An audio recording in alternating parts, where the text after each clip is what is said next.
FM 92.9 और cable net 88.9 पर ये रेडियो आपकी आवाज़ समझ ये मिला जुला इन्फॉर्मेशन का प्रोग्राम है जो अदारा आपकी आवाज़ के स्टूडियो से पेश किया जा रहा है। समझ सुबह हमने आपको इंट्रो में कहा था कि जहाँ से इन्फॉर्मेशन आती है आपके लिए लोकल हम आपके साथ शेयर करते हैं और ताज़ा तरीन आपको मालूमात देते हैं। जो तो लोकल चीज़ें होती हैं, इवेंट्स होते रहते हैं। और आपको पता है कि डेनमार्क और स्वीडन एक पुल का फासला है। लोग उधर जाकर भी काम करते हैं, उधर से इधर आकर काम करते हैं, तो शाम को जो है जहाँ जहाँ से आते हैं वापस परिंदों की तरह जो है अपने घोंसलों में जो है वो स्वीडन से आए हुए स्वीडन वापस चले जाते हैं, डेनमार्क से स्वीडन गए हुए वापस आ जाते हैं। तो ये एनवायरनमेंट चलती रहती है, कारोबार भी होते रहते हैं, काम भी होते रहते हैं, ट्रेलें भी और छोटी गाड़ियाँ भी चलती रहती है, कारें भी आना जाना लगा रहता है। अभी छुट्टियाँ थी यहाँ तो डेनमार्क में आप गाड़ी में जो है इलेक्ट्रिक गाड़ियों में एनर्जी इस्तेमाल होती है। एनवायरनमेंट की बहुत बात की जाती है, गैस होती है, यहाँ भी गैस है, बिजली भी है, तो दोनों चीजें साथ साथ चलती रहती हैं। अब नाइट्रोजन गैस भी आने वाली है, उस पर भी बात करिए, हाइड्रोजन आने वाली है, इस पर बात करेंगे। तो चूंकि ये एक्सपर्ट कामरान कुरैशी जो कि सिविल इंजीनियर भी हैं, केमिकल इंजीनियर है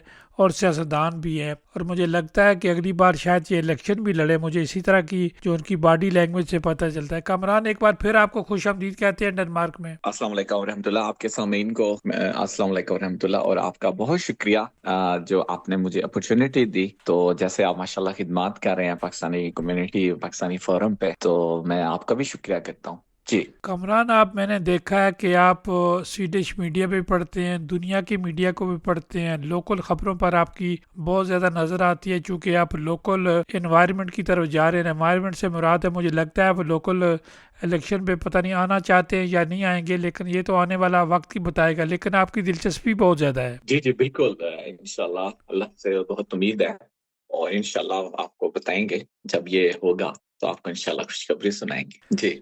जी कमरान आप मुझे बताएं कि एक तरफ तो स्वीडन में चीज़ें सस्ती की जा रही हैं, चूँकि आपके सितंबर में इलेक्शन आ रहे हैं, डेनमार्क में भी सस्ती की जा रही हैं और यहाँ इलेक्शन की भी बात हो रही है, और स्वीडन में जो है वो इलेक्शन की बात हो रही है। यहाँ तो पार्लियामेंट के इलेक्शन हो जाएंगे इस साल, तो डेफिनेट होने हैं। मार्च की खबरें जो है वो निकलती जा रही है आहिस्ता आहिस्ता बाहर। तो स्वीडन का क्या हाल है? जी, आपको थोड़ा सा मैं बता दूं कि इस वक्त मतलब है कि क्या चीज हो रही है, कि जो हुकूमत है वो इलेक्शन के लिए क्या क्या चीज कर रही है। ये मैं बता दूं आपके सामने इनको कि 2026 में सितंबर में यहाँ पर इलेक्शन होंगे। और मैं थोड़ा सा आपको इलेक्शन के बारे में बता दूं, जरा सिस्टम समझा दूं। ये हो गया। यहाँ पर तीन किस्म के होते हैं, ये जैसे एक पार्लियामेंट का इलेक्शन होता है, फिर आपका होता है इसका सुपाई, फिर एक होता है यानी म्यूनिसिपल यानी शहर का इलेक्शन होता है। आप इसको तीन आप डाल रहे हैं। जो मुझे पता है, जो डेनमार्क में डिफरेंट डेट्स में होता है कि जब आपका एम एन मैं अब इंग्लिश में एम एन ए का इलेक्शन हो, वो डिफरेंट डेट्स में होता है। और आपका जो म्यूनिसिपल होता है या आपका सिटी का, वो दूसरे डेट्स का होता है। ऐसे ही होता है ना रैसा? जी जी आप जी ठीक कह रहे हैं। जी जी। लेकिन जो स्वीडन में होता है वो तकरीबन इलेक्शन से कोई 15 दिन पहले ही से वोट डालना आप कर सकते हो। बाई डाक भी वोट डाल सकते हो, वहां जाके भी आप वोट डाल सकते हो। लेकिन यहाँ एक ही दिन तीनों जो वो होते हैं आपके पास, जब आप जाते हो वहां पर, तो वो तीनों ही आपको वो पेपर देते हैं। तो उसमें आपने वहां पर यानी आपने एमएनए का भी वोट देना है, आपने एमपीए का भी वोट देना है, और आपने जो सिटी का है बल्दिया जिसको हम कह सकते हैं, वो भी उसी दिन ही वोट डालना है। यानी सारा एक ही दम में आपने वोट डाल देना है। ऐसे नहीं है कि वहाँ डिफरेंट डेट्स आती हैं। पहले तो एक ये था जी। फिर मैं आपको थोड़ा सा बता दूं कि जो नेशनल होता है वो सिर्फ और सिर्फ वोट डाल सकता है पार्लियामेंट के लिए। उसके पास, या नेशनल का मतलब ये है कि उसके पास स्वीडिश पासपोर्ट होना चाहिए। वो बंदा सिर्फ दे सकता है। दूसरी बात, जो दूसरे हैं जो उसमें एमपीए का भी हो गया, और जो म्यूनिसिपल हो गया यानी आप बल्दियाती इलेक्शन हो गया, उसको मैं कह सकता हूँ वो हो सकता है आप उस सिटी के अंदर रजिस्टर्ड हो। ये बात बहुत अहम है। और दूसरी बात यह है कि आप वहां पर 2 साल रह चुके हो, अगर आप दूसरे मुल्क से आए हुए हो, then you are eligible to to give your vote. यानी ये बहुत जरूरी है। यहाँ बात में आपको पता है कि यूरोपीय यूनियन के भी इलेक्शन होते हैं। ये जो इलेक्शन जिनकी मैं बात कर रहा हूँ डोमेस्टिक, ये हर 4 साल के बाद होते हैं। और जो यूरोपीय यूनियन के इलेक्शन आते हैं वो आते हैं हर 5 साल के बाद। ये ये भी मैं आपको थोड़ा-सा डिफरेंट आपको बता दूँ थे कि क्या वो होती है, मतलब डिफरेंट तरीके से किस तरह सिस्टम चलता है, कैसे इलेक्शंस होते हैं, क्या है, ताकि ये भी आपके वहाँ पता हो। फिर जो यहाँ से बंदे जब जाते हैं, फिर आपको पता है एक पार्लियामेंट होता है। पार्लियामेंट का जो सबसे बड़ा हेड होता है वो होता है प्राइम मिनिस्टर, किंग नहीं है। किंग जो होता है वो सिंबॉलिक है, एक किंग होता है, लेकिन जो हेड है वो एक यहाँ से जो डेमोक्रेटिक तरीके से वोट लेके जो जाते हैं वो उनका प्राइम मिनिस्टर होता है। और स्वीडन के अंदर जो मेन पार्टीज हैं वो है 7। आप याद रखें, एक है यहाँ की जो पार्टी है वो है सोशल डेमोक्रेट, वो जो यहाँ की एक मेन पार्टी, वो जैसे आपकी भी होगी सोशल डेमोक्रेट डेनमार्क में, और यही इसी किस्म की लेबर पार्टी इंग्लैंड में भी आप लेबर पार्टी इसको कह सकते हैं। दूसरी पार्टी है मॉडरेट, यानी है स्वीडन में, ये वो पार्टी है जो जो सॉरी मैं थोड़ा बता दूं, सोशल पार्टी क्या है, लेबर पार्टी कहते हैं, वो होती है आम वर्कर की पार्टी। जो एक वर्कर होता है, जो जब जैसे एक फैक्ट्री है तो फैक्ट्री में जाके काम करता है, एक फैक्ट्री में वो अपनी सर्विसेज दे रहा है, वो मंथली बेसिस पे पैसे मिलते हैं उसे। सॉरी जी। दूसरी जो है वो है मॉडरेट पार्टी। मॉडरेट जो है, मॉडरेट जिसको हम कहते हैं, वो ये पार्टी है कि उसको आप कह सकते हैं बिजनेसमैन की पार्टी। जो वो पार्टी है जो अमीरों की पार्टी हो सकती है, उसमें बिजनेसमैन भी आते हैं, उसमें सीईओ आ सकते हैं, उसमें जीएम आते हैं। यानी जो वो होती है वो उनके लिए मोस्टली काम करती है, यानी वो जी मैं उसको डिफरेंस भी फिर मैं आपको बताऊं। तीसरी जो पार्टी है यहाँ पर वो लिबरल है, लिबरल पार्टी है। जो वो जो डिफरेंट एक एक पार्टी है जो यहाँ की जो नाम है वो है वेस्टर पार्टी, उसको कहते हैं लेफ्ट विंग। फिर ये चौथी पार्टी है यहाँ पर, उसको कहते हैं मिलियो। मिलियो का मतलब है इन्वायरमेंट फ्रेंडली पार्टी, जो एक यहाँ पर है। हाँ जी। फिर एक और पांचवी पार्टी है जो मतलब है वो है सेंटर पार्टी है। जो सेंटर पार्टी है वो भी मैं आपको बताऊंगा सारों का पर्पस, सिर्फ मैं आपको गिनवा दूं। फिर जो छठी एक मतलब है एक पार्टी है वो है स्वेरिया डेमोक्राट, जिसको कहते हैं स्वीडिश पार्टी आप कह सकते हो जी। जो एक सातवीं एक पार्टी है जो वो है क्रिश्चियन डेमोक्रेट, यानी क्रिश्चियन की जो एक रिलीजियस वगैरह का उसमें होता है जी। इनमें फर्क क्या है, जो एक होता है लेफ्ट विंग की सियासत होती है, एक राइट विंग की सियासत होती है। जो लेफ्ट विंग होती है वो मुल्क को इकट्ठा रखना चाहती है, उनके जो फैसले होते हैं वो मतलब है वो एक एक रियलिटी बेस पे होते हैं। उनके फैसले होते हैं कि इस वक्त क्या चल रहा है उसके मुताबिक होते हैं।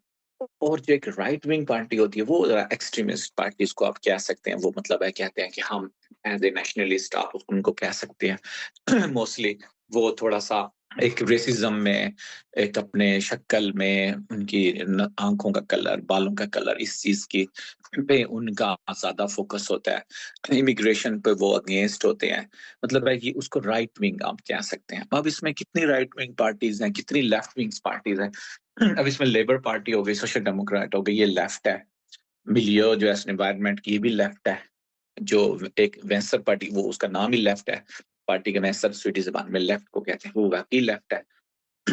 बाकी जो दूसरी तरफ है वो स्वेरे डेमोक्रेट है, वो सबसे एक्सट्रीमिस्ट पार्टी है। जिस वक्त इसके चांसेस अभी भी ज्यादा है क्योंकि वो प्रोपेगेंडा में बहुत तेज है जीतने के। मतलब है ये उस उनका मोस्टली होता है कि एक फॉरेनर को मतलब मिनिमाइज करना, वो हमारी जॉब लेते हैं, वो हमारे लिए हमारा यहाँ पर आते हैं, इस्लाम प्रोपेगेंडा करते हैं, वो डिफरेंट है। मैं कभी किसी को ब्लेम नहीं कर रहा, सिर्फ आपको एक इंफॉर्मेशन शेयर कर रहा हूँ लोगों को, ताकि उन्हें पता लगे। तो ये एक किस्म से पार्टीज हैं, वो डिफरेंट चीजें प्रोपेगेंडा या सारी पार्टियां यूज करती हैं इस किस्म से। तो मैं तो यही कहूंगा कि आप एक ज्यादा वोट डालें, लोग जिस कोई पार्टी को वोट डालें आप डिसाइड करें, लेकिन वोट लाजमी डालें। ये एक चीजें होती हैं। तो ये है रसा जी रसा। कामरान, आपने बड़ा अच्छा किया, बड़ी तफसील से बताया कि सारी पार्टियां इसी तरह की, यहाँ जो डेनमार्क में, इसी तरह स्वीडन में, इसी तरह नॉर्वे में, चूँकि ये स्कैंडिनेविया एक ही है, सोच भी एक ही तरह की है।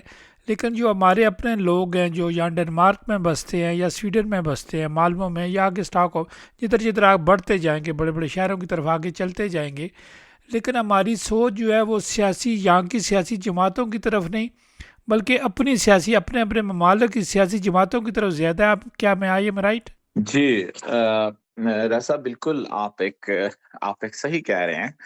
तो इसको मैं थोड़ा मतलब है पॉजिटिव भी ले सकता हूँ इस चीज को, नेगेटिव भी आप इस चीज को ले सकते हैं। अब मैं थोड़ा सा एक न्यूट्रल होके एनालाइज मतलब है करना चाहता हूँ, ताकि न्यूट्रल होके ना, क्योंकि मेरा मकसद किसी को क्रिटिसाइज करना नहीं है।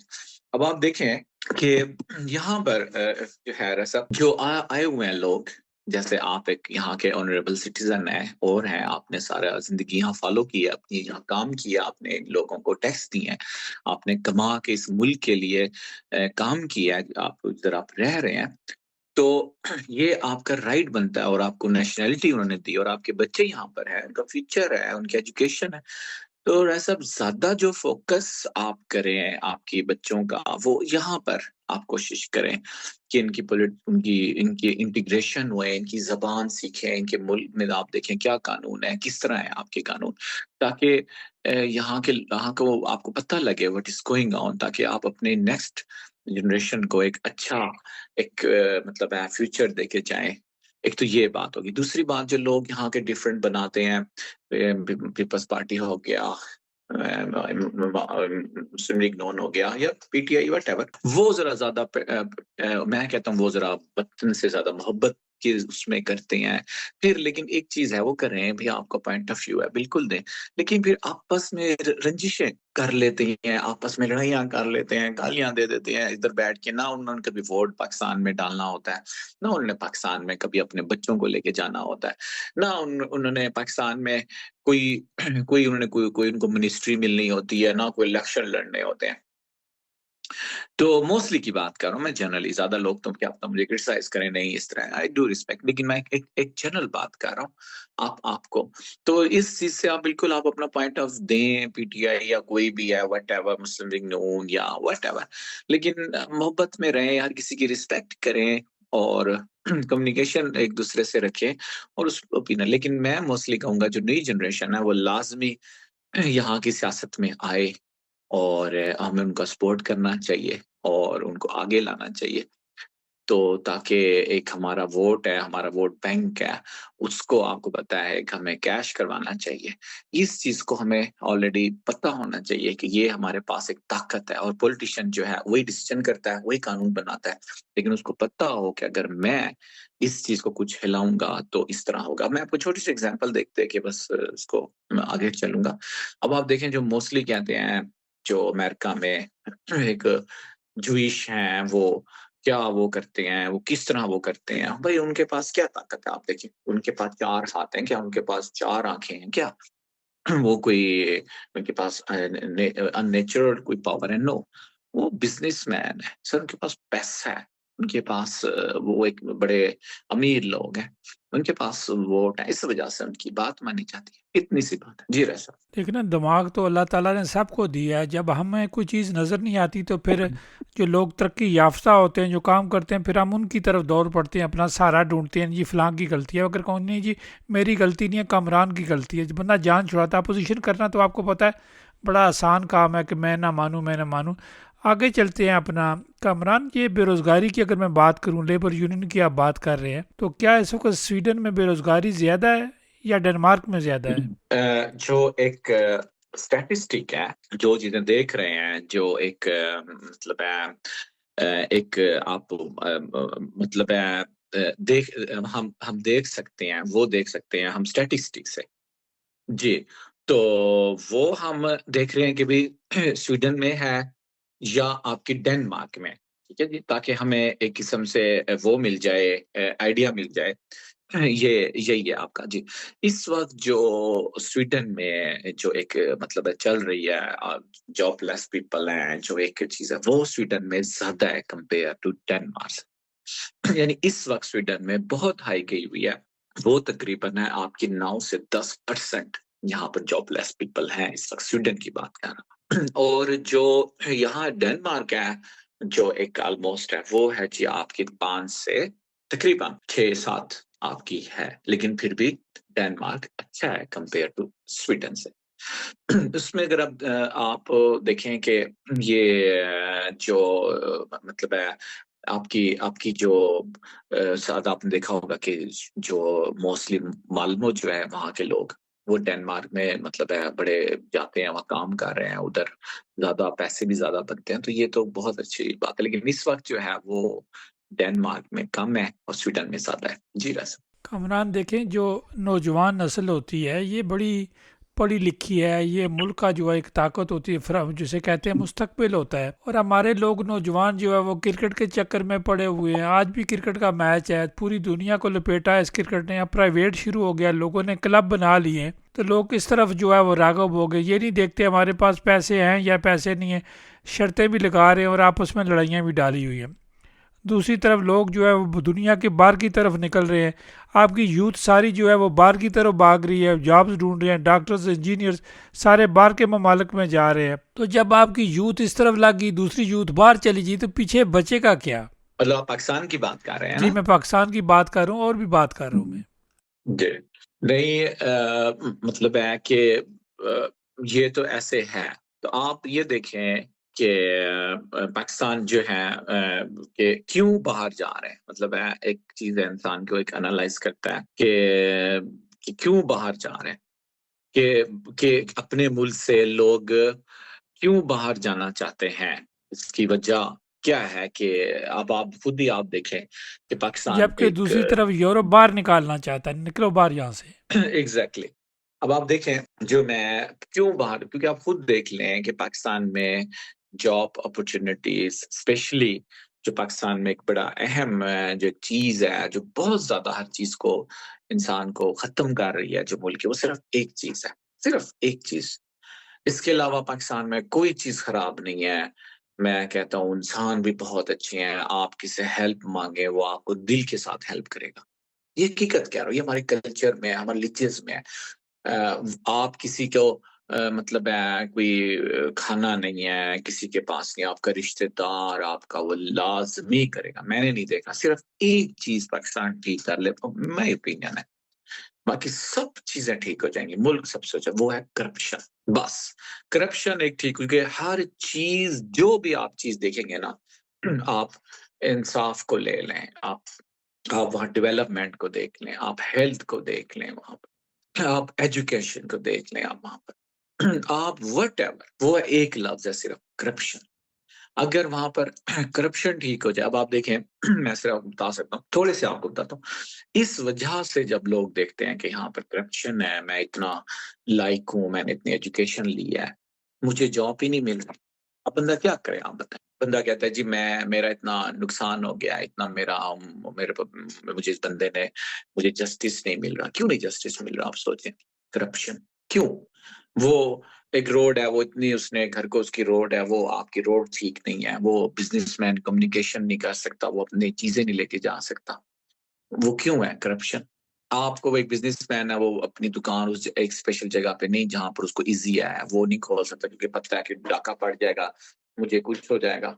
वो पुलिस, आपको पता है वो सारी चीजें, पुलिस के अंदर इतनी करप्शन है। सिर्फ ये है। और जी इस पर मैं छोटी सी एक बात लेकिन करता जो जाऊँ। ओवरसीज़ का बताया हुआ है, वजारतें बनाई हुई हैं, ओवरसीज़ का मिनिस्टर भी होता है, तो लोकल कमेटियाँ भी बनी होती हैं, उस पर भी जो है ओवरसीज़ के साथ ज्यादतियाँ होती हैं। मैं इस पे भी आता हूँ, सिर्फ मैं एक छोटी सी आपको बात बताऊँ। सबसे ज्यादा जो पाकिस्तानी जिन मुल्कों में है इस वक्त दुनिया में, वो मैं आपको सिर्फ वो है 5, सबसे ज्यादा पाकिस्तानी 5 मुल्कों में जो आप जो मैं आपको बता सकता हूँ। नंबर 1 सऊदी अरब में सबसे ज्यादा जिस मुल्क गैर मुल्क में पाकिस्तानी आबाद है वो है तकरीबन ऑलमोस्ट 26 लाख पाकिस्तानी है सऊदी अरब में। 26 लाख पाकिस्तानी ये बहुत बड़ी अमाउंट है।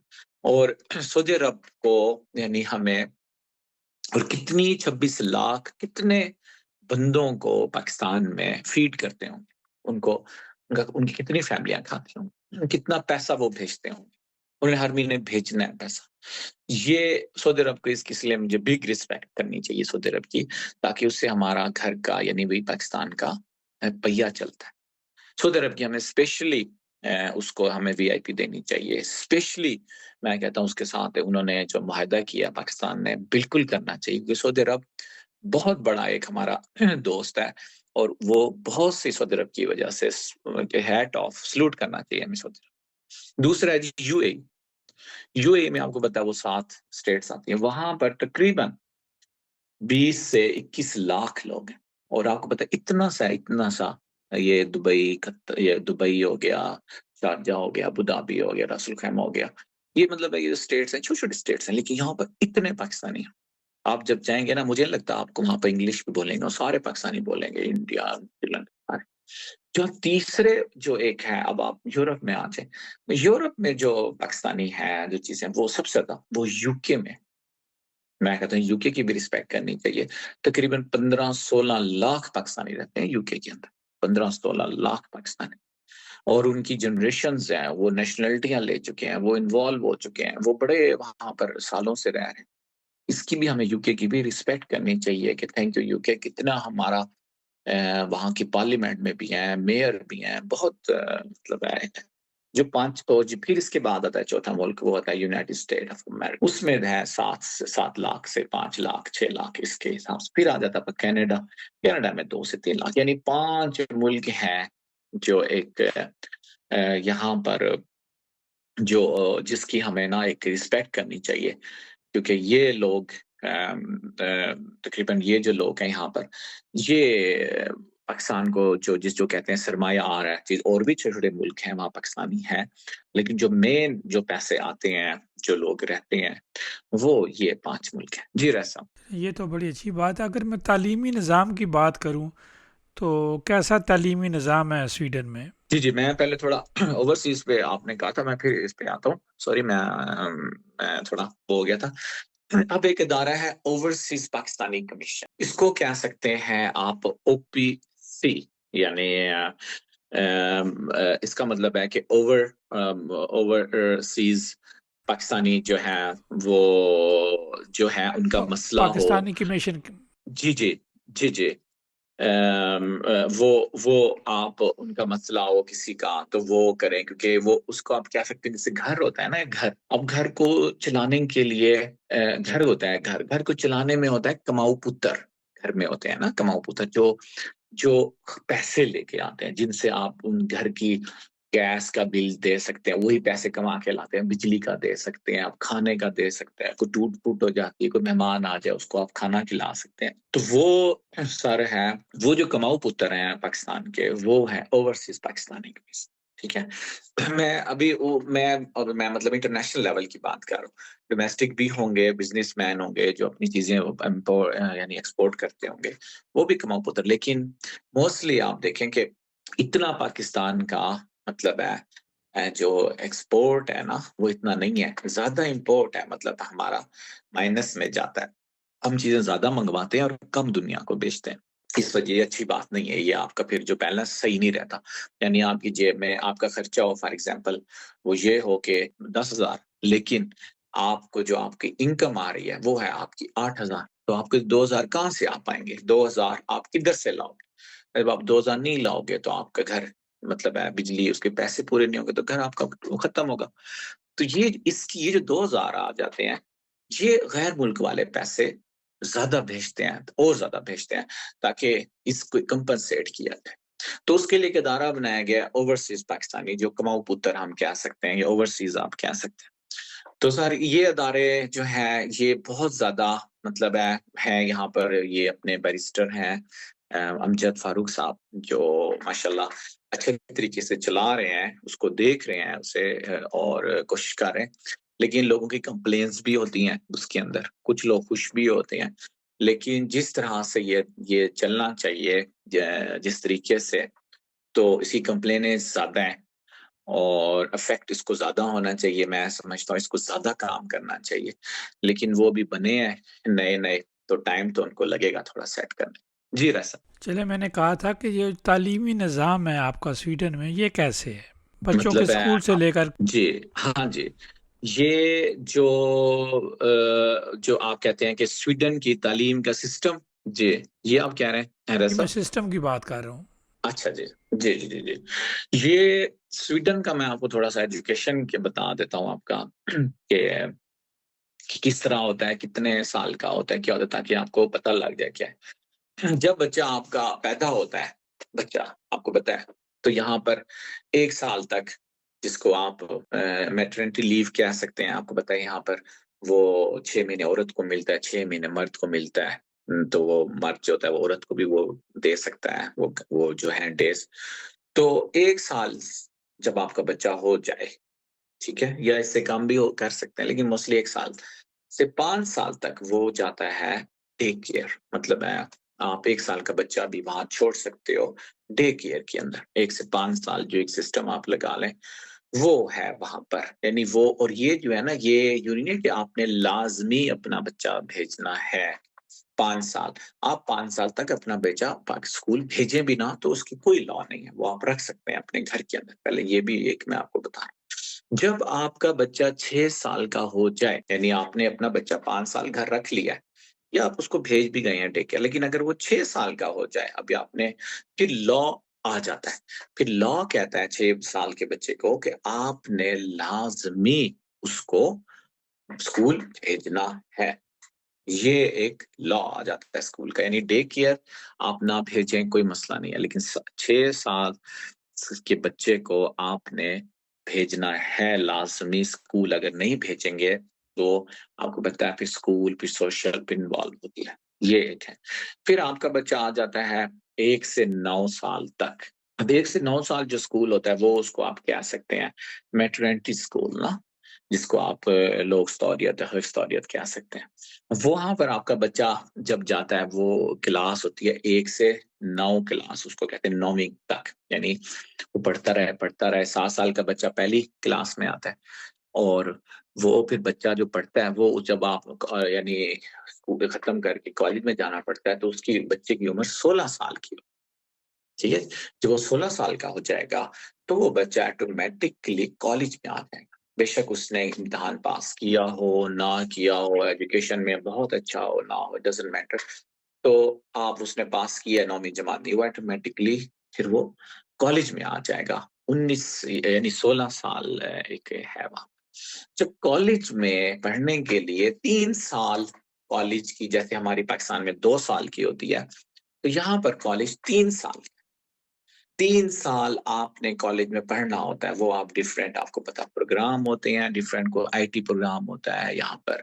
कोई आपको कोई चाहता है कि मैं यहाँ पर एक सम मतलब है सोसाइटी का प्रोग्राम होता है, कोई कोई मतलब है यहाँ पर सम हेले होती है, कुंस्कॉप होता है, मैं डिफरेंट वो है, आप अपनी चीज़ें वहाँ पर पढ़ सकते हो।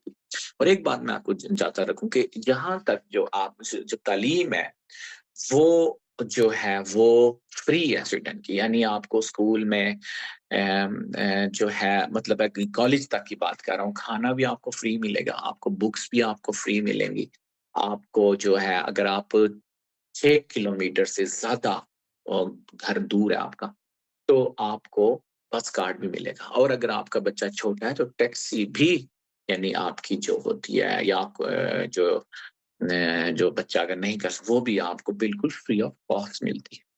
और बच्चे को जो है वो हेल्थ का भी देते हैं और बड़ा बच्चे को केयर रखते हैं, अगर ना पढ़े तो बच्चे डबल टीचर भी हो जाते हैं।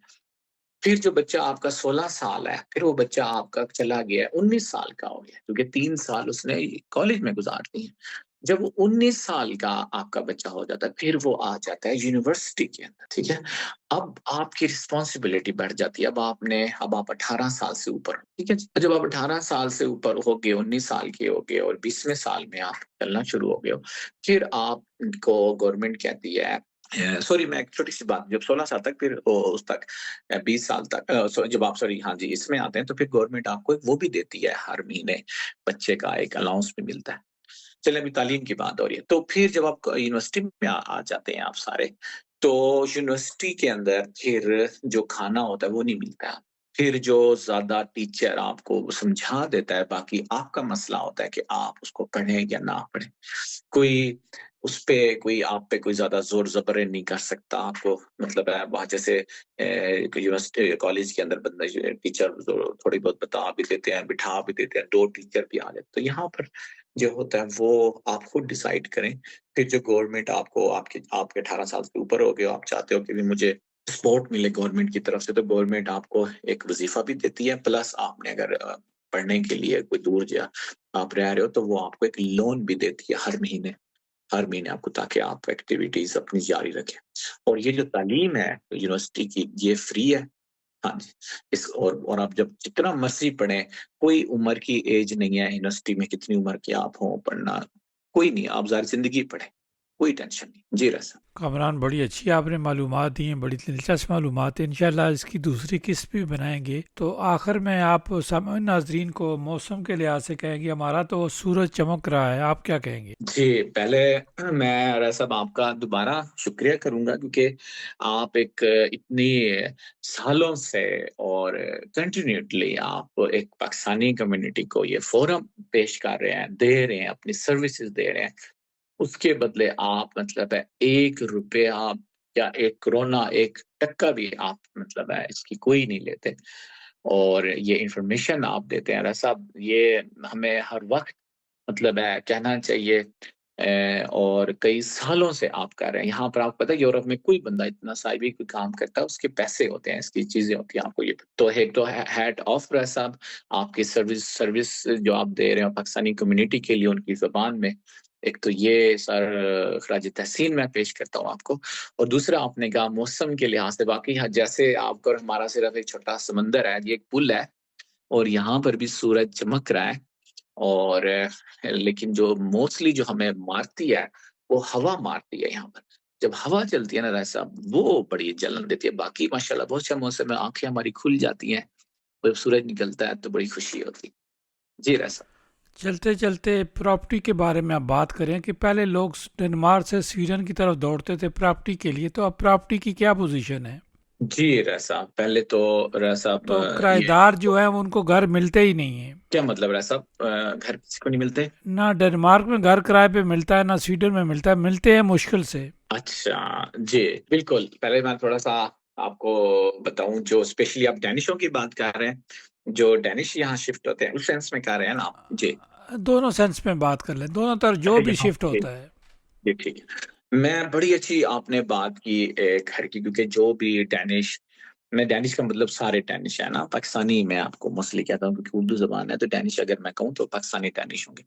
जो डेनिश हैं, वो ऐसा अब जो इधर आते हैं उनको पता नहीं होता है क्या करना होता है, किस तरह होता है, क्या होता है और लोगों को पता भी होता है, उनके यहाँ रिलेटिव्स भी हैं, उनके दोस्त भी हैं, इन्फॉर्मेशन भी वो ये शेयर करते हैं।